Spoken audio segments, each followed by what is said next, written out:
உமக்கு மேல் ஒருவரும் இல்லையே, எல்லோருக்கும் மேலாக உயர்ந்தவர். உமக்கு மேல் ஒருவரும் இல்லையே. அல்லேலூயா அல்லேலூயா அல்லேலூயா ஆமென். அல்லேலூயா அல்லேலூயா அல்லேலூயா ஆமென்.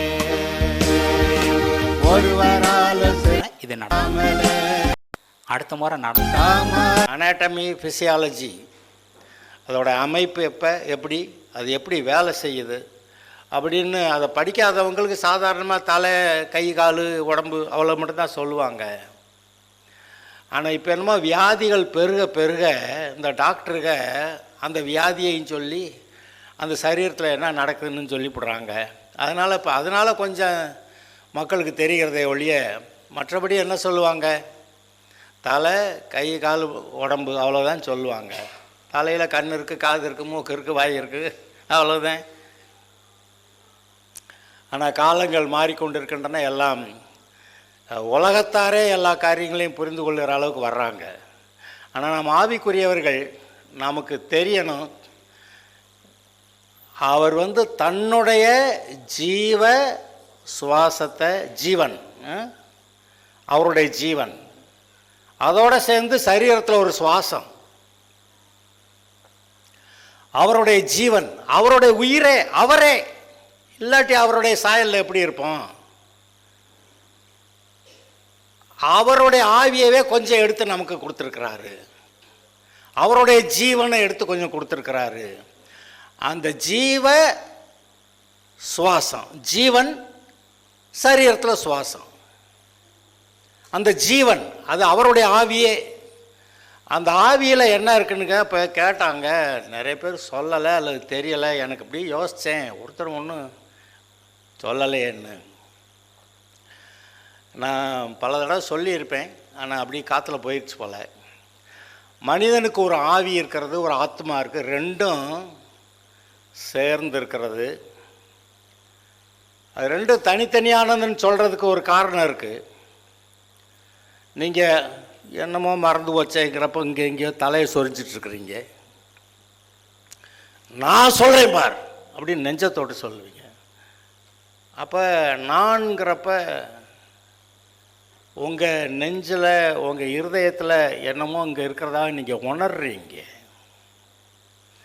ஆனால் மறந்து போனதை தேடுறப்ப மூளையில் இங்கே சொரிஞ்சிட்ருக்குறீங்க. அதாவது இந்த ஆவிக்குள்ளே இருக்கிறது மனதிலே வெளிப்படணும். அது மூளை மூலமாக அது வெளிப்படுகிறது. எங்கே வெளிப்படுது? ஆத்மாவிலே வெளிப்படுகிறது. ஆவி ஆத்மா ரெண்டு, அதனால் ரெண்டு பிரித்து சொல்கிறாங்க. பிரித்து சொன்னாலுமே ரெண்டும் ஒன்றா தான் கூடியிருக்கும். அது பிரிக்காது, பிரிஞ்சு போகாது. இவன் ஆத்மாவை பிரித்து விட்ருவாங்க ஆவியிலிருந்து அப்படின்னா அதெல்லாம் நடக்காது. தேவன் மனிதனை உண்டாக்கும் போதே ஆவி மனிதனாய் அவனுக்கு ஒரு ஆத்மாவையும் மனசு அதை கொடுத்து தான் உண்டாக்குனார். இந்த மனம் ஆவியை நல்லா வச்சிருக்கலாம், இந்த மனசு ஆவியை கூட கெடுக்கலாம். தேவன் தம்முடைய ஆவியை தான் கொடுத்தாரு, அது பர்ஃபெக்டாக நல்லா இருக்குது. ஆனால் இந்த மனசு அது அப்படியே அதை நல்லா வச்சுக்கலாம் அல்லது கெடுக்கலாம். இப்போ சிறு பிள்ளைகள் பாவம் ஒன்றும் தெரியாத பிள்ளைங்க அப்படின்னு சொல்கிறான். ஆனால் வளர வளர வளர அது எத்தனையோ காரியங்களை கற்றுக்கொள்ளுகிறது. கற்றுக்கொண்டு தன்னுடைய மனதை கெடுக்கிறது, பிறகு ஆவியை கெடுத்து கொள்ளுகிறது. அதான் கெட்டவன் துன்மார்க்கன் அப்படி சொல்கிறோம்ல. அவன் ஆவியே அவன் உண்மையான உள்ளான மனுஷனே கெட்டு போயிடுறான். அதனால தான் நியாயம் தீர்க்கப்பட்டு நரகம் போகிறான், அல்லது கர்த்தருடைய பிள்ளைய பரலோகம் போகிறாங்க. இதில் ஆவிக்குள்ளே இருக்கிறது மனசாட்சி, உள்ளுணர்வு, தேவனோடு கூட ஐக்கியம் கொள்ளக்கூடிய திறமை, 3 இருக்குது. நான் இங்கே ஒரு போர்டு கொண்டு வந்து நட்டு வச்சிடுறேன். இனிமேல் முக்கியமான வார்த்தைகளை எழுதி போட்டுடுறேன். அங்கே ஸ்க்ரீன்லேயே வரலாம். அதுக்கு அல்ல அதை ரெடி பண்ணுறேன். சில முக்கியமான வார்த்தைகளை ஸ்க்ரீனில் வர்ற மாதிரி போட்டுக்கிறேன். அது பெரிய ஒன்றும் விஷயம் இல்லை. ஆவி ஆத்மா ரெண்டு. ஆவிக்குள்ளே மனசாட்சின்னு ஒன்று இருக்குது. உள்ளுணர்வு தெரியுமில்ல உங்களுக்கு. அப்புறம் தேவனோடு கூட ஐக்கியம் கொள்ளக்கூடிய திறமை 3 பகுதி இருக்குது. அந்த மனசில் அறிவுத்திறன், எவ்வளோ படித்து விவரமாயிடுறாங்க, அறிவுத்திறன் இருக்குது. அப்புறம் எமோஷன்ஸ், உணர்ச்சி வசப்படக்கூடிய திறமை இருக்குது. மனுஷனுக்கு உணர்ச்சியே இல்லைன்னு வச்சுக்கிடுவான். அவனுக்கு மரக்கட்டைக்கு என்ன வித்தியாசம்? அப்போ தேவன் மனுஷனை உண்டாக்குறப்ப பலவிதமான உணர்ச்சிகளோட கூட அவனை உண்டாக்குறார். அப்புறம் மனுஷனுக்கு மற்ற காரியங்களுக்கு என்ன வித்தியாசம்? ஒரு பெரிய வித்தியாசம்னா வில். நான் என்னவா வாழ போகிறேன், எப்படி இருக்க போகிறேன், கர்த்தருடைய பிள்ளையாக இருக்க போகிறேன்னா இல்லை அடுத்த வாழ்க்கையாக வாழ போகிறேன்னா. இன்றைக்கி எனக்கு பிரியாணி வேணுமா, சோறு ரசம் வேணுமா தீர்மானிக்கிறது. பல சமயத்தில் பிரியாணி இருந்தால் கூட எனக்கு சோறு ரசம் கொடுங்கன்னு வாங்கி சாப்பிட்டு போயிட்டுருப்பேன். ஏன்னா எனக்கு அதான் நல்லா இருக்குன்ட்டு பாருங்க. டிசிஷன், தீர்மானம் எடுக்கக்கூடிய திறமை. அப்போ அறிவுத்திறனில் வளரலாம், நாலெட்ஜில் வளரலாம். நீங்கள் உணர்ச்சி வசப்பட்டு சந்தோஷமாக இருக்கலாம், வருத்தமாக இருக்கலாம், துக்கமாக இருக்கலாம், கோபமாக இருக்கலாம், வெறுப்போடு இருக்கலாம். எத்தனை விதமான உணர்ச்சிகள் இருக்கின்றன. அப்புறம் தீர்மானம், எனக்கு இது வேணும், இதை படிப்பேன், படிக்க மாட்டேன், எனக்கு இதுக்கு மேலே படிக்க வேண்டாம் போ. சமயத்தில் பிள்ளைங்க இன்றைக்கி நான் ஸ்கூலுக்கு போகல, என்னது? டிசிஷன், தீர்மானம். இன்றைக்கி என்ன நம்ம சொல்கிறோம்? கர்த்தருடைய வார்த்தையை விசுவாசிக்க தீர்மானிக்கிறேன் அப்படி சொல்கிறோம். நம்ம இதெல்லாம் நம்ப முடியாதுங்க அப்படின்னு சிலர் அப்படி ஒரு தீர்மானத்தை எடுக்கலாம். இந்த உலகம் பலவிதமான பொல்லாத காரியங்களை கற்றுக் கொடுக்கிறது, அதை வேண்டாம் என்று தீர்மானிக்க முடிகிறது. கர்த்தருடைய வார்த்தைகளை ஏற்றுக்கொள்வேன், நம்ப முடியாமல் இருந்தால் கூட நம்புவேன், அப்படி ஒரு தீர்மானம் எடுக்க முடிகிறது. இப்போ பல சமயத்தில் நமக்கு இன்னும் விசுவாசம் வரலை, ஆனால் விசுவாசிக்க தீர்மானிக்கிறோம். அநேக பாடல்கள், பிரசங்கங்கள் நீங்கள் கேட்கும்போது அதெல்லாம் உண்மையிலே விசுவாசிட்டோமா அப்படின்னு இன்னும் விசுவாசிக்கலை, ஆனால் விசுவாசிக்க தீர்மானிக்கிறோம். எஸ், இதான் ரைட்டு, இதை நான் நம்ப தீர்மானிக்கிறேன். இப்போ நம்ம நம்ப தீர்மானித்தா நம்பிடலாம். ஆனால் இந்த பிசாசுன்னு ஒருத்தன் இருந்து பொய் சொல்லி ஏமாத்துறதுக்குன்னே நம்மளை அந்த குட்டையில் உருண மட்டை மாதிரி அதில் ஊற வச்சுட்டாங்க. நம்மளை பாவத்தில் எல்லாம் பொய்களில் உலகம்னா இப்படி தாங்க அப்படின்னு சொல்லி அதில் வாழ வச்சுட்டான். அதனால் அந்த பழைய நினைவுகளை வெளியே எடுத்துட்டு கர்த்தருடைய வார்த்தைகளை உள்ளே வைக்கிறது ரொம்ப கஷ்டமாக இருக்குது. எத்தனை தடவை சொன்னாலும் இல்லை இன்னைக்கு கர்த்தர் சுகமாக்குவார்னா சரி பார்க்கலாம். அது இந்த என்ன மனசு, அதான் நான் நினைப்பேன், இந்த இருதயம் திருக்குள்ளதான் கேடு ரொம்ப கரெக்டுப்பா அப்படின்னு நினைப்பேன். ஆனால் we have to decide for God. என்ன தான் நம்ப முடியுதோ நம்ப முடியலையோ நம்ம சொல்லிடலாம், கர்த்தாவே நீ சொல்கிறதெல்லாம் நான் நம்புகிறேன், ஆனால் நம்ப முடியாதபடிக்கு இங்கே என்னென்னமோ பேசிக்கிட்டு இருக்குது, என் மனசுக்குள்ளே கூட என்னமோ பேசுது, ஆனால் அதை நான் வெறுக்கிறேன், அதை நான் அகற்றுகிறேன், கர்த்தருடைய வார்த்தையை நம்ப தீர்மானிக்கிறேன் அப்படின்னு நம்ம ஒரு தீர்மானம் எடுக்கலாம். தீர்மானம்.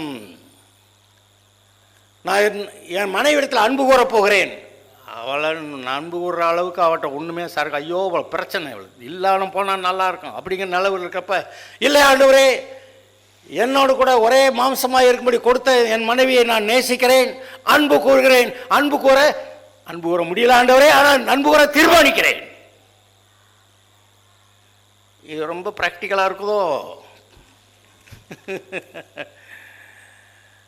அதே போல் மனைவிகளும் புருஷன் ஐயோ ஒன்றும் சரியில்லாத ஆள் அப்படி இருந்தாலும் அங்கே நீர் எனக்கு ஒரே சரீரமாய் இந்த மனுஷனுக்கு உதவியாக இருக்கும்படி நீர் என்னை கொடுத்து இந்த குடும்பத்தை நல்லா நடத்துவதற்கு என்னையும் ஒரு பங்காக என்னை நம்பி கொடுத்துருக்கிறீரே, நான் என்னுடைய குடும்பத்தில் நீர் என்ன எந்த ஸ்தானத்தில் வைத்திருக்கிறீரோ அதில் நான் இருந்து நீர் எனக்கு கொடுத்த வேலைகளை நான் சரியாய் செய்வேன், கர்த்தருடைய நாம மகிமைக்காக என்று ஒரு தீர்மானம்.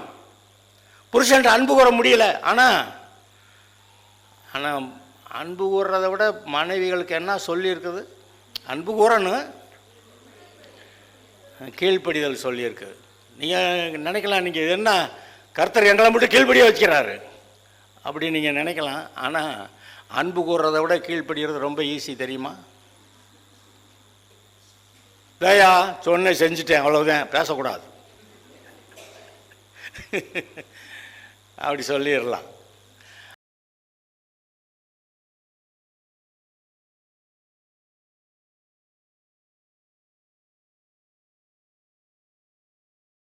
பாவியான தேவனுடைய அன்பு போல அன்பு கூறுறது ஏறக்குறைய முடியலை. ஆனால் கர்த்தருக்கு நம்மை ஒப்பு வைக்கும் போது கிறிஸ்துவுக்குள்ளான அன்பு என்னை நெருக்கி ஏவுகிறது. அப்போ இருதயத்துக்குள்ள ஆண்டவர் வந்து இப்படி செய், இப்படி செய், இப்படி செய் அப்படின்னு என்னமோ தள்ளிட்டு போயிட்டு இருக்கிறார். அப்போ கிறிஸ்துவின் அன்பு என்னை நெருக்கி ஏவுகிறது. சுவிசேஷம் சொல்ல முடியினால கூட சொல்லுவோம். சில இடத்துல ஏதோ சில காரியங்களில் ஜனங்களுக்கு உதவி செய்ய வேண்டியதுன்னா நமக்கு இல்லைன்னா கூட உதவி செய்கிற அளவுக்கு போயிடுறோம். இவன் நம்மளை கொலை செய்ய ரெடியாக இருக்கான்னா அவனுக்காக கூட ரட்சிக்கப்பட்டு தொலைஞ்சா தேவையில்லை, பரவாயில்ல, கர்த்தாவே கூடுமான அவனை ரட்சிக்கும் அப்படி கூட ஒரு ஜெபம் பண்ணிடுறோம். நம்முடைய சத்துருக்களுக்காக நம்ம ஜெபம் பண்ணுறதை பார்த்தா நமக்கே ஆச்சரியமாக இருக்கும். இவங்க நம்மளை கொல்ல அழிக்க தீர்மானிச்சுக்கிட்டு இருக்கிறாங்க, நம்மகிட்ட இருக்கிறதெல்லாம் பிடுங்கணும்னு இருக்கிறாங்க. ஆனால் நம்ம என்ன பண்ணோம்? கூடுமான ரட்சியமாண்டவரே, இதை எங்கேயாவது எதிர்பார்க்க முடியும். அப்போ அந்த தேவ அன்பு நமக்குள்ளே இருக்குது, நெருக்கி ஏவுகிறது, இப்படி இருக்குதுன்னு சொல்லுது. அதை நம்ம கவனிப்போமாக. நீங்கள் யாருன்னு தெரியணும்னா உங்களுடைய நீங்கள் ஆவியாக இருக்கிறீங்க, ஒரு ஆத்மா இருக்குது, இந்த சரீரத்துக்குள்ளே குடியிருக்கீங்க. இது என்னது? தேவ சாயல். அவர் அப்படி இருக்கிறார். உங்களுக்கு வாய் இருக்குன்னா அவருக்கு வாய் இருக்குது, உங்களுக்கு கண் இருக்குன்னா அவருக்கு கண் இருக்குது. கண்ணை படைத்தவர் காணாரோ அப்படி எழுதியிருக்கு. அவருடைய கரங்கள் இதை சிருஷ்டித்தது அப்படி எழுதியிருக்கு. அவருக்கு கை இருக்குது, கால் இருக்குது, மூக்கு இருக்குது, வாய் இருக்குது, தொண்டை இருக்குது, சத்தம் போடுவார், பேசுவார், எல்லாம் இருக்குது. அவர் மாதிரி நீங்கள் இருக்கீங்க. அதனால் நீங்கள் யாருன்னு தெரிஞ்சால் அவர் யாருன்னு உங்களுக்கு தெரிஞ்சிடும். ஆனால் என்ன பிரச்சனைன்னா, இந்த உலகத்து மனுஷனுக்கு தேவனை பார்க்க முடியாது. ஏன்னா ஹீஸ் எ ஸ்பிரிட் பர்சனாலிட்டி, ஒரு ஆவியாக இருக்கிறவர். அதனால் இயேசு வந்தார், அவர் மாதிரி இங்கே நான் வாழ்ந்து காட்டுறேன் பாரு. இப்போ என்னுடைய வாழ்க்கையை பார்த்தேன்னா நீ அவர் எப்படிப்பட்டவர்னு கண்டுபிடிச்சிருவ. அவர் எப்படிப்பட்டவர்னு கண்டுபிடிச்சிட்டேன்னா நீ யாருன்னு கண்டுபிடிச்சிருவ. ஏன்னா அவருடைய சாயலில் நீ இருக்கிற. இந்த உலகத்தில் மேன்மையான சிருஷ்டி கிடையாது. மற்ற எல்லாம் நீங்கள் சந்தோஷப்பட்டு அனுபவிக்கிறதுக்காக சிங்கம், கரடி, முதலை எல்லாம், யானை, திமிங்கலம் என்னெல்லாம் கிடக்கும், பறவைகள், மீன்கள், அதெல்லாம் வந்து மனிதனுக்கு சமம் கிடையாது. அதுக்கு உயிர் இருக்குது. ஆனால் இந்த உயிர் வேற, அந்த உயிர் வேற. மனுஷனுடைய உயிர் மட்டும் இந்த தேவனுடைய சாயல், மற்ற எல்லாம் செகண்ட் ஆர்டர். மனுஷன் தேவனுடைய சாயல் ரூபம், தேவனுக்கு ஒப்பாக, தேவனுக்கு சமமாக இருப்பதை கொள்ளையாடின பொருளாக எண்ணாமல் அப்படி போட்டிருக்கு. நீங்கள் சிருஷ்டிப்பில் இப்போ ரட்சிக்கப்பட்ட பிறகு தேவனுக்கு ஒப்பாய் இருக்கிறீர்கள். இது என்னன்னு தெரியலன்னா என்ன செய்யறது? தெரியணும். அப்போ நம்ம அவர் எப்படி ஆவியாக இருக்கிறாரோ, அவருக்கு எப்படி ஒரு ஆத்மா இருக்கிறதோ, அவருக்கு இந்த சரீர கண்ணு தான் இல்லை, ஆவிக்குரிய கண்ணு இருக்குது, அதெல்லாத்தையும் பார்த்துக்கிறாரு. இன்றைக்கி அவர் படைத்த நம்முடைய உயிர், ஒரு ஆவி இந்த சரீரத்துக்குள்ளே இருக்கிறது. இந்த சரீரத்துக்குள்ளேருந்து நான் பார்க்குறேன், இந்த கண் வழியாக பார்க்குறேன், காது வழியாக கேட்குறேன். அதுபோல் நீங்கள் எல்லாரும் அப்படி தான் செய்கிறீங்க. என்ன ஆதாம் பாவம் செஞ்சதுனால இந்த சரீரத்தை விட்டு ஒரு நாளில் போக வேண்டி வருது. ஆவி போயிடுச்சுங்க. என்னது? ஆவி போயிடுச்சான். ஆவி போனவுடனே அப்புறம் அடுத்து நடக்க வேண்டிய காரியங்களை பாருங்கள் அப்படி சொல்லிடுறாங்க. அப்போ உள்ளுக்கு இருக்க மனுஷன் ஆவி தான் உள்ளான மனுஷன், உண்மையான மனுஷன். அவன் தான் தேவனுடைய சாயல். அவர் ஆவியாக இருக்கிறாரு, நீங்களும் ஆவியாக இருக்கீங்க. உங்களை இந்த சரீரத்துக்குள்ளே வச்சிருக்கிறாரு. ஏன்னா இயற்கை நன்மைகளை நீங்கள் பெற்று அனுபவிக்க முடியாத சரீரத்தில் வைத்திருக்கிறார். அதனால் ஆவி மனிதன்ட்ட மனசாட்சி இருக்குது, உள்ளுணர்வு இருக்குது, தேவனோடு கூட ஐக்கியம் கொள்ளக்கூடிய திறமை. அதோடு நிறுத்திக்கிடுவாங்க. அந்த பைபிள் புஸ்தகங்கள்லாம் பார்த்தீங்கன்னா அவன் விரும்பினா பிசாசோட கூட ஐக்கியமாக இருக்கலாம். இந்த மந்திரவாதிகள்லாம் யார் கூட ஐக்கியமாக இருக்கான்னு நினைக்கிறீங்க? அந்த பிசாசோட ஐக்கியமாக இருந்துட்டு அது சொல்கிறதெல்லாம் கேட்டு கேட்டு இங்கே சொல்லி காசு வாங்கிட்டு இருக்கான்.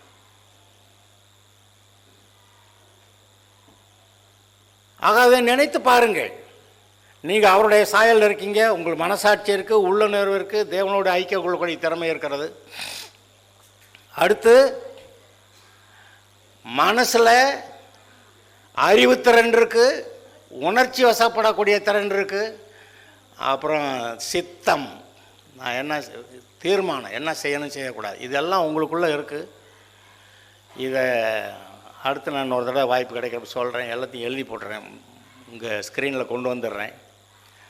பாருங்கள், நீங்கள் யாருன்னு உங்களுக்கு தெரியணும். நீங்கள் தேவனுடைய சாயலில் இருக்கீங்கன்னு, நீங்கள் தேவனுடைய சாயலில் இருக்கிறீங்கன்னு உங்களுக்கு தெரிஞ்சிட்டா தரங்கெட்ட ஒரு வேலையை செய்ய மாட்டீங்க. இந்த ஜாதியை எப்படி பேசுகிறாங்க, நாங்கள் உயர்ந்த ஜாதி, அதை விட்டு கீழே இறங்கி வர சொல்லுங்கள் பார்க்குறேன், வர்றானான்னு. வரமாட்டேங்கிறேன், ஜாதியில் கூட வரமாட்டேங்கிறேன். ஏன்னா கடவுளாக இருக்கிற நீ வந்து பிசாசாவா மாறலாம்? நீ அவ்வளோ கேவலமாக மாறுறானே. ஜாதியை மாற்ற முடியலன்றான். ஆனால் கடவுளுடைய சாயலாக இருக்கிறேன், பிசாசோடைய சாயலை போய்க்கிறேங்கிறான். இவனை என்ன செய்யறது? நான் கட்டி வச்சு உதைக்கலாம். ஆனால் அவர் உதைக்க மாட்டேங்கிறாரு. நான் உனக்கு ஃப்ரீ வில் கொடுத்துட்டேன், நீ என் கூட இருக்கிறதுனா இரு, அங்கே போகிறதுனா போய்க்க. இன்றைக்கி உலகம் பூரா நடக்கிறது அதான். கர்த்தர் வந்து நீ என் கூட இருக்கிறனா இருந்துக்க, அவன் கூட போகிறதுனா போ. ஆதாம்க்கு அதை சொன்னார், இன்றைக்கி அதே தான் நடக்குது. நாம் ஒரு தீர்மானம், நான் தேவனுடைய சாயலில் அவர் மாதிரி இருக்கேன். நான் தரங்கட்ட பேச்சு, தரங்கட்ட சிந்தனை, தரங்கட்ட செயல்கள், தரங்கட்ட வாழ்க்கை வாழ மாட்டேன். நான் தேவனுடைய பிள்ளையா அவருடைய மாதிரி தான் வாழ்வேன். இந்த தீர்மானம் ஒன்று போதும் உங்களை உயர்த்தி நிறுத்திடும். உங்களுடைய நினைவுகள் உங்களுடைய வழிகள், என்னுடைய நினைவுகள் என்னுடைய வழிகள் அப்படின்னு கர்த்தர் சொல்கிறார். அது பூமியிலிருந்து வானம் எவ்வளோ உயரமாக இருக்கா அவ்வளோ உயரமாக இவருடைய நினைவுகளும் சிந்தனைகளும் அங்கே உயர்ந்திருக்கான். நம்ம ஏன் தரங்கட்டு போகணும்? கர்த்தர் கூப்பிடாரு, நீ அவ்வளோ தரங்கட்டாலும் மேலே வா, என் வார்த்தையை கேளு, என்னுடைய சாயலில் ரூபத்தில் இருக்கிற நீ சாகாமல் இருக்க முடியும், சுகமாக இருக்க முடியும் என் வார்த்தையை நம்பினா. இந்த நம்புறதுங்கிற ஒன்று மட்டும்தான் எல்லாத்தையும் காட்டுது. நீங்கள் பிசாசை நம்பினா பிசாசு கூட போயிடுறீங்க, கர்த்தரை நம்பினா கர்த்தரோட கூட போயிடுறீங்க. நல்ல மனுஷனோட கூட பழகியிருந்தால் அந்த நற்குணங்கள் வருது. பன்றி மாதிரி இருக்கவனோட நிறைய பேர் இருக்காங்க, அடியாட்கள்லாம் ஏகப்பட்ட பேர் இருக்கிறாங்க.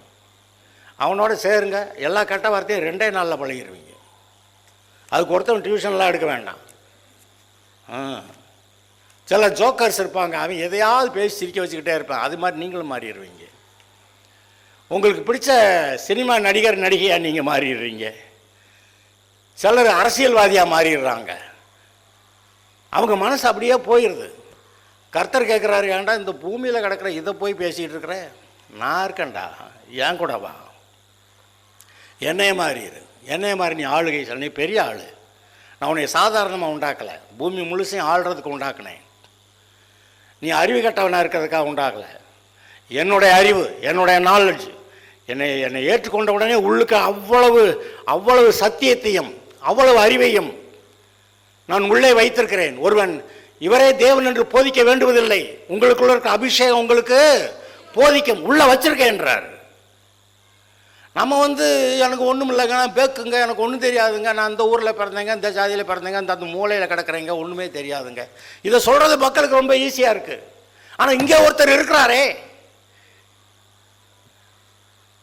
இதை நாம் புரிந்து கொள்ள வேண்டும். அடுத்த வாரத்திலிருந்து இங்கே ஸ்க்ரீனில் சில முக்கியமான வார்த்தைகளும் வரும். நிறையா எழுத மாட்டேன், கொஞ்சம் எழுதி. அப்புறம் கடந்த வாரத்தில் சொன்னேன், தேவன் பிசாசோட கூட நேரடியாக யுத்தம் பண்ணுறதுக்கு அவர் ரெடி இல்லை. இவன் ஒரு ஆளா இவன் கூட போய் சண்டைக்கு போகிறதுக்கு? அதான் ஒரு ஒரு ஒரு மனுஷன், ஒரு நாய் மாதிரி ஒரு மனுஷன் இருக்கான், இங்கே ஒரு நல்ல உயர்ந்த ஒரு மனுஷன் இருக்கிறான். இந்த நாய் மாதிரி இருக்கிற மனுஷன் வந்து இவனை வம்புக்கு இழுத்து எதையாவது வம்பு இழுத்து சண்டை போட வைக்க பார்க்குறான். இவனுக்கு கோவம் வருது, போய் இந்த நாய் மாதிரி இருக்க மனுஷனோட சண்டை போடலாமான்னுக்கிட்டு போகிறான். பக்கத்தில் ஒரு ஆள் சொல்கிறேன், ஏன்டா நீயும் நாயா, நீ அவன் அளவுக்கு நீ ஏன்டா குறைஞ்சி போகிறேன்ற, நீ சும்மா இருடா, அவன் சொல்லிட்டு போகிறான் போ அப்படின்றான். எது கரெக்டு? அவனோட கூட சேர்ந்து சண்டை போடுறதா? நோ, அவனோட சேர்ந்து சண்டை போட்டால் அவன் லெவலுக்கு நீங்கள் இறங்கிடுறீங்க. அதனால தான் பிசாசு இந்த உலக மக்கள் பேசுகிற பேச்சு, அந்த சிந்தனைகள், செயல்கள் நமக்கு வேண்டாம் என்று இயேசுவின் நாமத்தினாலே அவைகளை விளக்குகிறோம். அப்பாலே போ சாத்தானே. சமயத்தில் சில மனுஷனை பார்த்து இயேசு சொன்னாரே, பேதுரு அப்பாலே போ சாத்தானே, அப்படி நீங்கள் சொல்ல வேண்டி இருக்கணும். சொல்ல பயமாக இருந்தால் பயா அப்படி சொல்லிட்டு ஒதுங்கிக்கங்க. ஏன்னா அவன் லெவலுக்கு நீங்கள் இறங்கக்கூடாது. இறங்கிடலாம், மேலே ஏறி வர்றது கஷ்டம். அப்படியே ஏறி வந்தாலும் ஜனங்கள் உங்களை நம்ப மாட்டாங்க. அன்னைக்கு அப்படி செஞ்சாயா, அவனை நம்ப முடியாது, எப்போ வேணாலும் திடீர்னு மாறிடுவான் அப்படி சொல்லுவாங்க. ஆனால் குறைஞ்சது 6 மாதமாவது நீங்கள் கரெக்டாக இருந்து காமிச்சாதான் அவன் ஒழுங்காயிட்டாயா அப்படியாவது சொல்லுவாங்க. கன்சிஸ்டண்ட்டாக சில வருஷங்களுக்கு நீங்கள் பொய் பேச மாட்டீங்க அப்படின்னா அவன் சொல்லுவாங்க, அதாவது பொய் பேச மாட்டான். ஏன்டா அவங்களும் ரட்சிக்கப்பட்டிருக்காங்களாம்ல, தேவனுடைய பிள்ளைகளாம்ல அப்படி சொல்லுவாங்கங்க. நமக்கு தான் அது தெரியலை, அவங்க என்ன சொல்கிறாங்கன்னு நமக்கு தெரியலை. உங்களை குறித்து மேன்மையான எண்ணத்தை வைத்திருக்கிறார்கள், அதனால தான் அவங்களுக்கு தாங்க முடியல. நாங்கள்லாம் செத்து நேரம் போகிற இவங்க மட்டும் பரலாமா? அதை ஏதோ ஒரு விதத்தில் அதை அவர்கள் வெளிப்படுத்துகிறார்கள். நீங்கள் உயர்ந்தவர்கள். நான் சொன்னேன், தேவன் பிசாசு கூட யுத்தம் பண்ண ரெடியாக வர அவர் ரெடி இல்லை. ஆனால்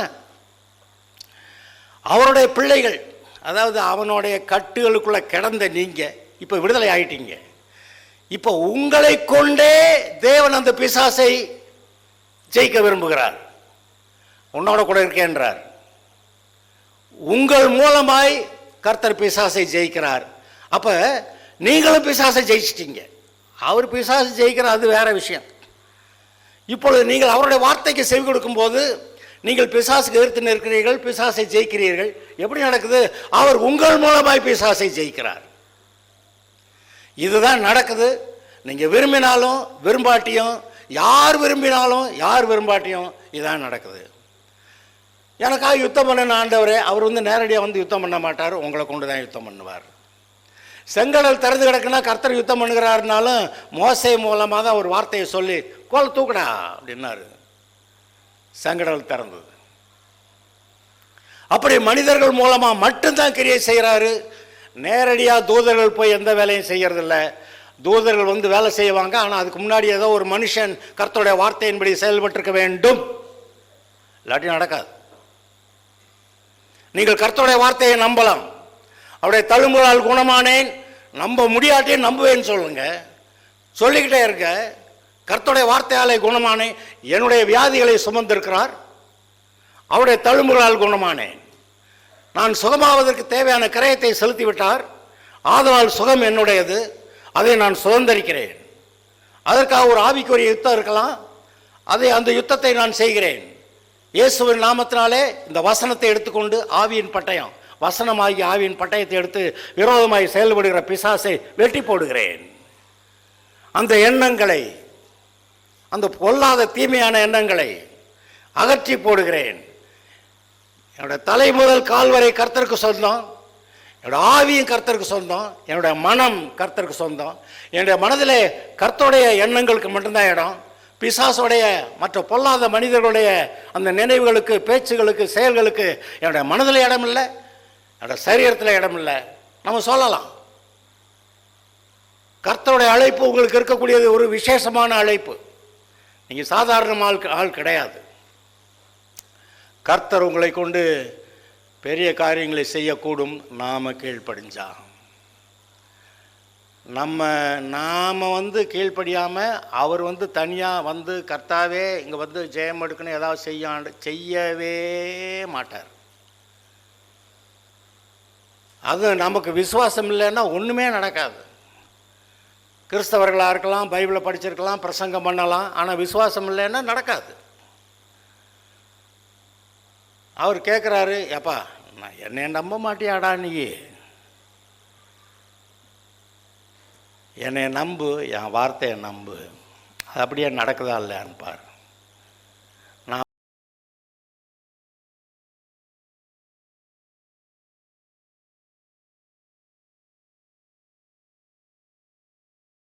சொல்லாத மனுஷன் பேசுகிறீங்க, அதை உங்களுக்கு சொந்தமாக்கிக்கிட்டு அப்படின்னு அவர் கேட்குறாரு. நாம் கர்த்தருடைய வார்த்தைக்கு மாத்திரம் இடம் கொடுப்போமாக. அது உங்களை அவரை மாதிரி மாற்றும். கிறிஸ்துவை போல பூர்ண புருஷராகிறதுக்குன்னு கர்த்தர் சொல்கிறாரு. நீங்கள் அவருடைய வார்த்தையை எடுத்துகிட்டு வந்துக்கிட்டீங்கன்னா அவரை போலவே மாறிட்டு வருவீங்க. ஒரு நாளில் பார்த்தீங்கன்னா இவன் கிறிஸ்டியனுங்க சொல்லிடுவாங்க, ஒன்றும் சொல்ல வேண்டாம். நீங்கள் புதுசாக யாரையும் பார்த்தீங்கன்னா கூட சில பேச்சு செயல்கள்லாம் பார்த்தோன்னே இவன் கிறிஸ்டியன் மாதிரி இருக்கே. ஏன் அந்த இயேசுநாதர் தான் இப்படி என்ன வந்தாலும் அன்பு கூறுறேன்னுவார், ஆசீர்வதிச்சுட்டு போவார். அது மாதிரி நம்மளும் மாறிடுறான். யார் கூட சேர்றோமோ அவங்கள மாதிரி மாறிடுறோம். நீங்கள் இயேசுநாதர் கூட சேர்ந்தா நீங்கள் எப்படி வேறு மாதிரி இருக்க முடியும்? வேறு மாதிரி இருக்கவே முடியாது. நீங்கள் அதனால் கிறிஸ்டியன், கிறிஸ்துவோட கூட ஒட்டிக்கிட்டு இருக்கிற ஆள், கிறிஸ்துவை போல் பெர்ஃபெக்டாக இப்போக்கு நம்ம இல்லை, ஆனால் ஆயிடுவோம்ல. இப்போ அவர் சொல்லியிருக்கிறாரு, இப்போக்கு உடனே நடக்கலாம், ஆனால் நடந்துரும்ல. அவர் சொன்ன வார்த்தைகள் ஆசீர்வாதங்கள் இன்றைக்கி ஒரு வேளை இல்லாமல் இருக்கலாம், ஆனால் வந்துரும்ல. வருங்க. இன்றைக்கு உங்களுக்கு ஜெபம் பண்ணியிருக்கேன், நீங்களும் ஜெபிச்சிருக்கீங்க, விசுவாசிக்கிறீங்க, ஏற்கனவே வந்திருக்கோம், இல்லாட்டி வந்துக்கிட்டு இருக்கா, வரலையா? எத்தனை பேர் வந்துக்கிட்டு இருக்குன்னு சொல்கிறீங்க? அல்லேலூயா. வருகிறது சொல்லுங்க, சுதந்திரிக்கிறேன், அது என்னுடையது, வாழ்ந்திருப்பேன், கர்த்தருக்கு சாட்சியாக இருப்பேன். அல்லேலூயா. சும்மா இந்த அவங்க பேச்சை கேட்டு அவங்கள மாதிரி ஆனனாக்கும், இவங்க பேச்சை கேட்டு இவங்கள மாதிரி ஆனனாக்கும், அது நம்ம இல்லைங்க, அது உலகத்தார். உலகத்தார் தான் யாரெல்லாம் பார்த்து பேசுகிறாங்களோ அதெல்லாம் நல்லா இருக்காங்கலாம் போயிடுவாங்க. நம்ம இயேசுநாரை கூட ஆணி அடித்து வச்ச மாதிரி அங்கே உட்காந்துருப்போம், நகரவே மாட்டான். இந்த கிறிஸ்தவ வாழ்க்கை மாதிரி ஆசீர்வாதமான வாழ்க்கை ஏதாவது எங்கேயாவது இருக்குன்னு நீ கண்டுபிடிச்சா எனக்கு சொல்லுங்கள், நானும் வர்றேன். ஏன்னா அங்கெல்லாம் பாவமும் செஞ்சுக்கிட்டு ஆட்டம் போடலாம்ல. ஆனால் கர்த்தர் சொல்கிறாரு, அப்படி ஆட்டம் போட்டால் அது இங்கே மட்டும்தான்டா, அதுக்கப்புறம் அந்த ஆட்டமே போட முடியாது, நரகத்தில் போய் எப்படி ஆட்டம் போடுவேன் அப்படி கேட்குறாரு. அந்த அறிவு நமக்கு வேணும். இன்றைக்கி பரலோகம் நரகம் இல்லாத மாதிரி நினச்சிக்கிட்டு நிறைய பேர் வாழ்ந்துக்கிட்டு இருக்கிறாங்க. இந்த கிறிஸ்தவர்கள் கூட ஒரு நியாய தீர்ப்பு வருது, நம்ம ஒழுங்காக இருக்கணுமே, அன்றைக்கி கர்த்தர் பிடிச்சிக்கிடுவாரே அப்படிங்கிற நினப்பு இல்லாமல் ஏதோ சில காரியங்களில் அப்படியே போயிட்டுருக்குறாங்க. பிசாசு மெதுவாக அவங்கள நகட்டி கூட்டிக்கிட்டே போயிருக்க, ஒரு நாளைக்கு மாட்டி விட்ருவான். அப்புறம் அங்கேருந்து எந்திரிச்சு வர முடியாது. ஒரு குறிப்பிட்ட எல்லைக்கு போனோன்னா ஒரு குழிக்குள்ளே தள்ளி விட்டுருவான். அப்புறம் அவங்களுக்கு தூக்கி விட ஒரு ஆள் வேணும். சரி, நீங்கள் கர்த்தட்ட அழுது புலம்பி ஐயோ ஆண்டவர் என்ன ஒரு ஆளை அனுப்பி விட்றாருன்னு வைங்க, அதுக்குன்னு போய் திடீர்னு ஒவ்வொரு நாளும் குழிக்குள்ளே விழுகிறதா? என்னடா நீ சொல்கிறேன்?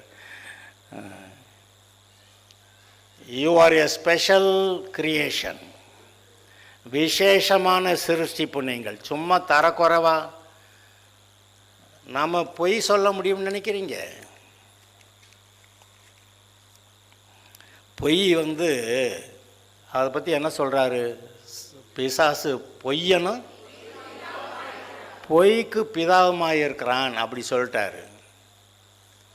ஆனால் நீங்கள் கர்த்தராகிய இயேசுவுக்கு சமமாய், கர்த்தராகிய இயேசுவுக்கு என்ன ஒரு எப்பேற்பட்ட ஒரு அந்தஸ்து இருக்குன்னு சொல்லி பிலிப்பியர் 6லிருந்து 11 வரை அதை மட்டும் வாசிக்கலாம். வாசிச்சுட்டு ஜெபம் பண்ணலாம். பிலிப்பியர் 2 எல்லாரும் எடுக்க முதல்ல கண்ணால் பார்க்கணும். பிலிப்பியர் 2 எடுத்துட்டீங்களா? கிறிஸ்து இயேசுவில் இருந்த இல்லை, அது 5. அவர் தேவனுடைய ரூபமாயிருந்தும் தேவனுக்கு சமமாயிருப்பதை கொள்ளையாடின பொருளாக எண்ணாமல் தம்மை தாமே வெறுமையாக்கி அடிமையின் ரூபம் எடுத்து மனுஷர் சாயலானார். அவர் மனுஷ ரூபமாய் காணப்பட்டு, அதாவது சிலுவையின் மரண பரியந்தம் கீழ்ப்படிந்தவராகி தம்மை தாமே தாழ்த்தினார். ஆதலால் தேவன் எல்லாவற்றுக்கும் மேலாக அவரை உயர்த்தி இயேசுவின் நாமத்தில் வானோர் பூதலத்தோர் பூமியின் கீழானோர் முழங்கால் யாவும் முடங்கும் படிக்கும் பிதாவாகிய தேவனுக்கு மகிமையாக இயேசு கிறிஸ்து கர்த்தர் என்று நாவுகள் யாவும் அறிக்கை பண்ணும் படிக்கும் எல்லா நாமத்திற்கும் மேலான நாமத்தை அவருக்கு தந்தறினார். கர்த்தர் யாரு? பிதாதான் கர்த்தர்.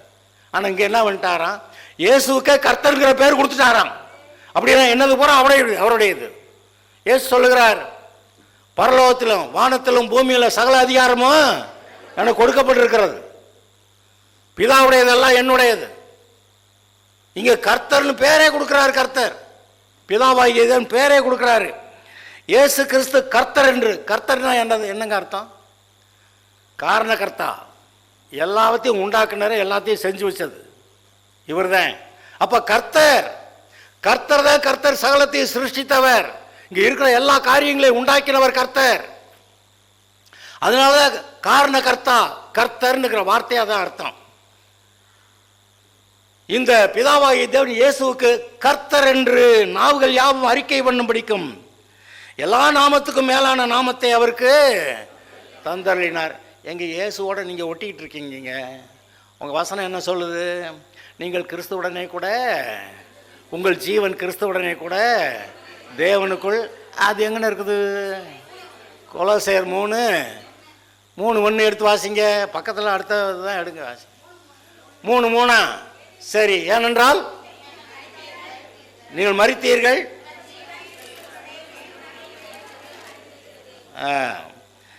உங்கள் ஜீவன் கிறிஸ்துவனே கூட தேவனுக்குள். எங்க சொல்லுங்க பார்க்கலாம். என்னுடைய ஜீவன் கிறிஸ்துவுடனே கூட தேவனுக்குள் மறைந்திருக்கிறது. ஆதலால் நான் சாதாரண ஆள் இல்லை. ஒரு விதத்திலே இயேசுவோடு கூட நான் தேவனுக்கு சமமாய் இருக்கிற ஆளாகத்தான் கர்த்தர் என்னை வைத்திருக்கிறார். ஆனால் இயேசுவை போல நானும் பிதாவுக்கு சதா காலமும் கீழ்ப்படிந்திருப்பேன். இங்கதான் விஷயமே வருது. இயேசுவானவர் மரண பரியந்தம் கீழ்ப்படிந்ததுனால இப்ப என்ன சொல்லியிருக்கிறாரு? எல்லா நாமத்துக்கும் மேலான, நீங்க எவ்வளவுக்கு கர்த்தர் கீழ்ப்படுகிறீர்களோ அவ்வளவுக்கு மேலாக மேலாக மேலாக உயர்வீர்கள். இந்த வசனத்தை நம்புறது அங்க கீழ்ப்படிதல். வியாதி இருக்குதுன்னு சொல்லிக்கிட்டு இருந்தா அப்ப வசனத்தை அவருடைய தழும்புகளால் குணமானேன், இதை நம்புனா இதை வெளியே தள்ளிடலாம். அப்ப கர்த்தரோட கூட rest in God. You rest in காடுன்னா கர்த்தர்கிட்ட நீங்க வந்திருந்தா, நீங்க வந்து அமர்ந்து நானே தேவன் என்று அவர்கிட்ட உட்கார சொல்றாரு. எப்படி உட்கார? மனசு, சரீரம் உட்காந்துரும், மனசு உட்கார மாட்டேங்குது. அது அலமோயுது, ஓங்குது. அதனால தான் எல்லா ப்ரெஷரும் உள்ளுக்க ஏறிக்கிட்டு கிடக்குது. மனசில் இருக்கிற ப்ரெஷர் சரீரத்துக்கு அந்த டாக்டர் அதை அளந்து பார்க்குறப்ப உனக்கு ரொம்ப ப்ரெஷர்ப்பா அப்படிங்கிறாரு. ஏன்னா மனசு தான் ப்ரெஷரில், அதுதான் இதை ஏற்றி விட்டுருச்சு. நீங்கள் அமர்ந்திருக்க கூடுமானால் அந்த ப்ரெஷர் தானாக இறங்கிக்கும். நீங்கள் அமர்ந்து நான் கர்த்தரை நம்பினாதான் உட்கார முடியும். இல்லாட்டி அங்கே ஓடி இது இப்படி அங்கே என்னமோ ஆகப்போகுது அப்படின்னு ஓடிட்டு தெரியுமா. ஆனால் எனக்காக யாவையும் செய்து முடிக்கிறவர், என் வியாதியெல்லாம் போக்குறவர், இதெல்லாம் என்னையவே கர்த்தர்ட்ட ஒப்படைச்சிட்டேன், இந்த வியாதி சமாச்சாரம் எல்லாத்தையும் கர்த்தர்ட்ட ஒப்படைச்சிட்டேன். அவர் அதை போக்குகிறார். என் தேவன் எனக்காக யாவையும் செய்து முடிக்கிறார். நான் கர்த்தரிடத்தில் என்னை ஒப்புவித்திருக்கிறேன், அவர் சகலத்தையும் எனக்கு செய்து முடிக்கிறார். That's the rest. மனசு ரெஸ்ட்டுக்கு வர்றது, மனசு ரெஸ்ட்டுக்கு வர்றது. எங்கே கர்த்தர்ட்ட மட்டும்தான் ரெஸ்ட்டுக்கு வரும். வேறு எங்கே போனாலும் அது டென்ஷன் ஏறிக்கிட்டே போகும், ப்ரெஷர் ஏறிக்கிட்டே போகும். அப்புறம் சீக்கிரம் ஒரு நாள் மயக்கம் போட்டு விழுந்து அந்த வாக்கில் அங்கிட்டு போக வேண்டியதேன்.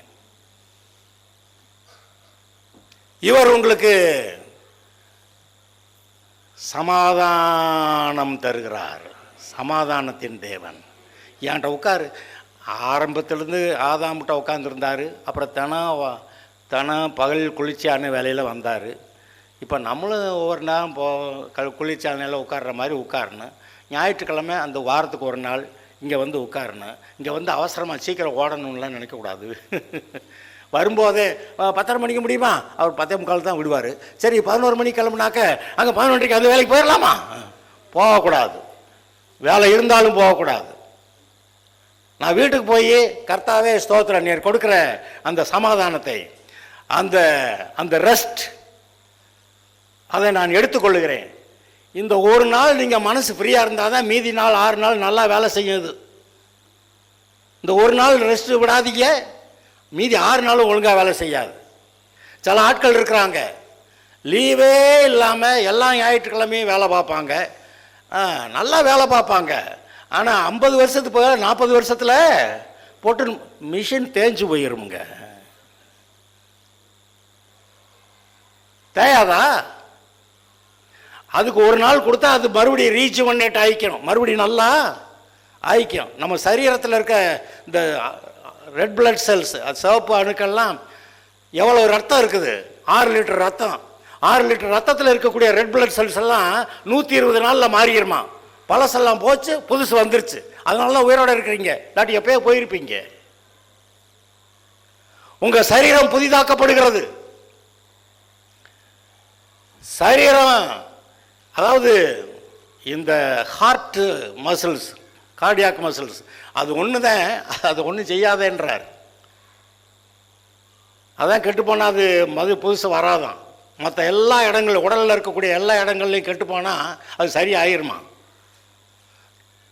தவளை சின்னதாக இருக்கிறப்ப வாழை வெட்டி விடுங்க, வளர்ந்துடும். ஏதோ சில பள்ளி எல்லாம் இருக்குது, வாழை வெட்டி விடுங்க, அது வளர்ந்துடும். அது வெளியில் பார்க்குற மாதிரியான உங்கள் சரீரத்தில் எல்லா பாடி பார்ட்ஸும் குறிப்பிட்ட நாளில் புதிதாகிறது. இல்லாட்டி செத்து போயிருங்க. ஜீவன் உங்களை புதிதாக்கி கொண்டு இருக்கிறது. நான் சீக்கிரம் போயிடுவேன்னு சொல்லுங்கள், 3 மாதத்தில் 6 மாதத்தில் 3 வருஷத்துலையாவது போயிடுவீங்க. ஏன்னா உங்கள் மனசு ப்ரோக்ராம் ஆகுது. சீக்கிரம் போயிடுவேன்னு உடனே சரீரத்துக்கெல்லாம் சொல்லுது. அப்போ போகணும், இது சீக்கிரம் போகணும், இது ரெடி ஆகுது. இல்லை நான் பிழைச்சிருப்பேன்னு சொன்னால், அவன் பிழைச்சிருப்பேன்னு சொல்லிட்டு அப்போ ரெடி ஆகு, பிழைச்சிருக்கிறதுக்கு ரெடி ஆகு அப்படின்னு அது சொல்லிக்கிட்டு இருக்கு. அங்கே தான் விசுவாச அறிக்கை ரொம்ப முக்கியமானது. நான் இப்போ நான் ஒன்று சொல்ல, என்னுடைய அனுமதி இல்லாமல் கர்த்தர் என்னை தூக்க மாட்டாருன்னு. இங்கே இருக்கிறதா போகிறதாங்கிறது, பவுல் என்ன சொன்னா, நான் போகிறது எனக்கு நல்லது, ஆனால் இங்கே இருந்தால் நான் உங்களுக்கு பிரயோஜனம், அதனால் இங்கே இருக்கிறதா போகிறதா என்னால் தீர்மானிக்க முடியல அப்படின்றான். இருக்கிறதா போகிறதாங்கிறது உங்களுடைய தீர்மானத்தில் இருக்கிறது. வயசாயிருச்சுங்க, வயசாச்சுன்னாவே இப்போ அடுத்ததுக்கு ரெடி ஆகிட்டோம்னு தானே அர்த்தம். ஏன் வயசாச்சுன்னு சொல்கிறேன்? வயசாச்சுன்னு ஏன் சொல்லணும்? செத்தவனை கூட கர்த்தர் எழுப்பி விட்டுக்கிட்டு இருக்கிறாரு. அதுவும் விசேஷமாக இயேசு மரித்தவர்களை உயிரோட எழுப்பினதை பார்த்தீங்கன்னா வாலிபர்களாக இருப்பாங்க, வாலிப பெண்களாக இருப்பாங்க. காலத்துக்கு முன்னே நீ ஏன் சாக வேண்டும்? அதனால் தப்பாக பேசாத, சரியாக பேசு. இல்லை பாஸ்டர் ரொம்ப கஷ்டமாக இருக்குது வாழ்க்கை. ஏன் வாழ்க்கை சரியாகிறதுக்கா அதை பேசு. என்னுடைய வாழ்க்கை கிறிஸ்துவுக்குள்ளே இன்பமாக இருக்கும், ஜீவனுள்ள நாளெல்லாம் நன்மையும் கிருபையும் என்னை தொடர, அப்படி பேசு. வருதான்னு பாருங்க. This God is a true God, உண்மையானவர், சொன்னதை செய்கிறவர், பொய்யுரையாதவர். இதெல்லாம் நடக்கும். அப்ப நானே தேவன் என்று நீங்கள் அறிந்து கொள்வீர்கள் அப்படிங்கிறாரு. எஸ், உங்களை மேன்மையாக உயர்த்த இவர் கங்கணம் கட்டிக்கிட்டு நிற்கிறாரு. அங்கே ஒரு பிசாசு அங்கேருந்து வேடிக்கை பார்த்து, இந்த பற்றியா அங்கே பாரு, இங்கே வேடிக்கை பாரு, அங்கே வேடிக்கை பாருன்றான். அங்கெல்லாம் பார்க்கக்கூடாது. இன்றைக்கி பெரிய பிரச்சனை செல்லு தான். அது இல்லைன்னா இருக்க முடியாதுன்றாங்க. சின்ன பிள்ளைகளுக்கெல்லாம் அழுது, செல்லை கொடுக்கலன்னு உருண்டு பிறண்டு அழுகுது. இப்போ நம்ம பெற்றோரில் என்ன கொடுத்து தொலை அப்படின்னு கொடுத்து தொலைஞ்சுவா.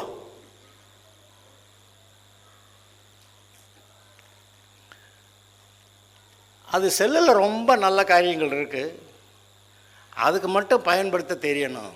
நீங்கள் நான் சொல்கிறேன், இன்றைக்கி இங்கே இருக்க எத்தனையோ பேர் இருக்கீங்க. இன்றைக்கி இங்கே இருக்கிற எல்லாருக்கும் ஒரு 1000 கோடி ரூபாய் பணத்தை கொடுத்தா என்ன செய்கிறதுன்னே தெரியாது. ஆனால் அது அங்கே இருக்கிறது உங்களுக்கு ஆபத்து. பக்கத்தில் இருக்கிறவன் உங்களை போட்டு தள்ளிட்டு அதை தூக்கிட்டு போகணுங்கிறான். அதனால் 1000 ரூபாய் எப்படி பயன்படுத்துறதுன்னு தெரியலன்னா 1000 ரூபாய் வாங்கக்கூடாது. நிறையா பணம் வேணும் ஆண்டவரே, நிறையா பணம் வேணும் ஆண்டவரே, அவர் கொடுக்க ரெடி. அதை நீ சரியாக பயன்படுத்த ரெடியா?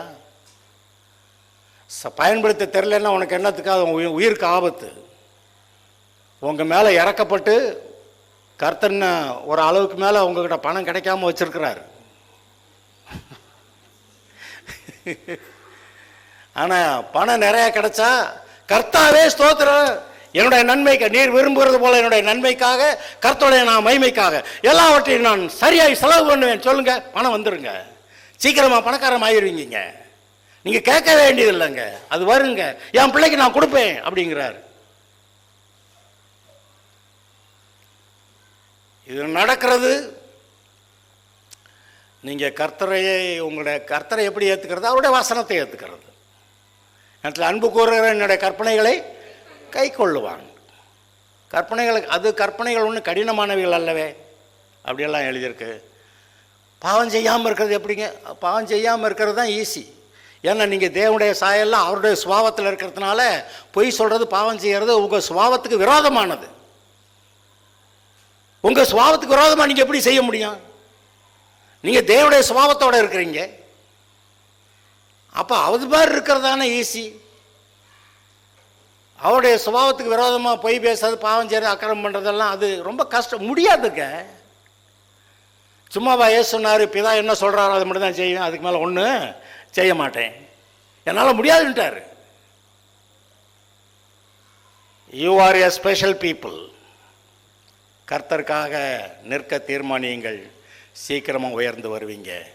இடையில சோதனை வரும். என்ன சோதனை? எதையாவது பாவம் செய்ய சொல்லி பிசாசு இழுப்பேன். அங்கே போய் மாட்டக்கூடாது. கர்த்தரோட கூட நில்லுங்க, உயர்ந்து வருவீர்கள்.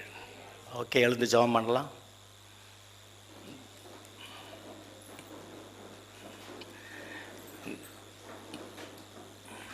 அடுத்த வாரம் ஆராதனை முடிந்த உடனே ஞானஸ்நானம் இருக்கிறது. பாரு 7 பேர் எழுந்து சொன்னாங்க. இன்னும் வேறு யார் இருந்தால் கூட சொல்லுங்கள். அடுத்த வாரம் ஆராதனை முடிந்த உடனேயே ஞானஸ்நானம் இருக்கிறது. அப்புறம் இன்றைக்கே யூத் மீட்டிங்க்கு இன்றைக்கி நான் ஒரு தீர்மானம் எடுக்க போகிறேன். யாரெல்லாம் வர்றாங்க பார்க்கணும். அதுக்கப்புறமா அடுத்த வாரம் ஞானஸ்நான ஆராதனை முடிந்த பிறகு அதுக்கப்புறமா இருக்கிற ஒவ்வொரு ஞாயிற்றுக்கிழமையும் நாங்கள் வாலிபர்கள் அங்கே பார்க்கணும். நான் ஏதோ தப்பு நடக்க போகிற மாதிரி பயமாக இருக்குது. இங்கே பிடிச்சி வச்சா உங்களை காப்பாற்றிடலான்னு தெரியுது. அதனால் இங்கே பிடிச்சி வைக்க தீர்மானிக்கிறோம். இந்த உலகத்து ஜனங்கள்கிட்ட இருந்து மற்றவங்களோட சேர்ந்து கெட்ட வார்த்தை பேசுகிறது, அவங்க செய்கிற மாதிரி திருட்டுத்தனங்களை செய்கிறது, அவங்க மாதிரி பெற்றோருக்கு கீழ்ப்படியாமல் இருக்கிறது, அதெல்லாம் லேசாக ஒட்டிக்கும். அது நம்மக்கிட்ட ஒட்டக்கூடாது. நீங்கள் மேன்மையாக இருக்கும்படி அழைக்கப்பட்டவர்கள். நீங்கள் ஓரளவுக்கு வந்துட்டீங்க. உங்கள் பிள்ளைகளும் நல்லா இருக்கணுமா இல்லையா? உங்கள் வீட்டில் முடிஞ்ச மட்டுக்கு நீங்கள் போதிக்கிறீங்க, முடியாத இங்கே கர்த்தர் போதிப்பார். உன் பிள்ளைகள் கர்த்தரால் நம்புறீங்களா? ஓகே, இந்த வாரம் வாலிபர்கள் இங்கே இருக்கணும். முடிஞ்ச உடனே இங்கே இருக்கணும். நான் இருப்பேன். நான் அப்புறம் அடுத்த வாரம் விட்டு அதுக்கப்புறமா ஆராதனை கொஞ்சம் சீக்கிரம் முடிச்சுட்டு வாலிபர் கூட்டத்துக்கு கொஞ்சம் விசேஷமான டைம் கொடுக்குறோம். கர்த்தர் நடத்துவார். ஜெபம் பண்ணலாம். கர்த்தாவே, நாங்கள் உம்மை ஸ்தோத்தரிக்கிறோம். உம்மை நோக்கி பார்த்து பிரகாசம் அடைந்தார்கள். பிரகாசம் அடைய ஒரே வழி உம்மை நோக்கி பார்க்கிறது. அவர்கள் முகங்கள் வெட்கப்பட்டு போகவில்லை. வெட்கப்பட்டு போகாமல் இருக்கிறதுக்கு ஒரே வழி உம்மை நோக்கி பார்க்கிறது. ஸ்தோத்திரம் கர்த்தாவே, எங்களுக்கு போதிக்கிறீர், எங்களுடைய பிள்ளைகளுக்கும் போதிப்பீர், வீட்டில் இருக்க வாலிப பிள்ளைகளுக்கு கர்த்தர் போதிப்பீர். எல்லா பிசாசு ஏற்படுத்தியிருக்க பதகுழியிலெல்லாம் விழாதபடிக்கு நீர் வழி நடத்தி செல்ல போதுமானவர். உங்களுடைய கரங்களில் ஒப்புவிக்கிறோம். இன்றைய நாளுக்காக உமக்கு நன்றி. இங்கே இருக்க எல்லாரையும், இங்கே அந்த சண்டே கிளாஸில் இருக்க எல்லா பிள்ளை எல்லாரையுமா சேர்த்து கர்த்தாவே சொல்லுகிறேன், நம்முடைய கிருபை கூட இருக்கட்டும், பாதுகாப்பு வேண்டத்தில் ஆசீர்வாதம் இருக்கட்டும். அவர்களுக்கு கர்த்தர் மகிமைப்படுவீராக. ஸ்தோத்திரம் இயேசுவின் நாமத்தில் வேண்டுகிறோம் பிதாவே.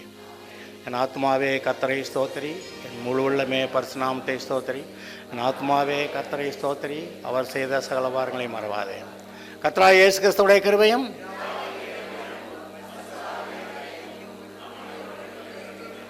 இருப்பதாக. அல்லேலூயா. Okay, God bless you. அடுத்த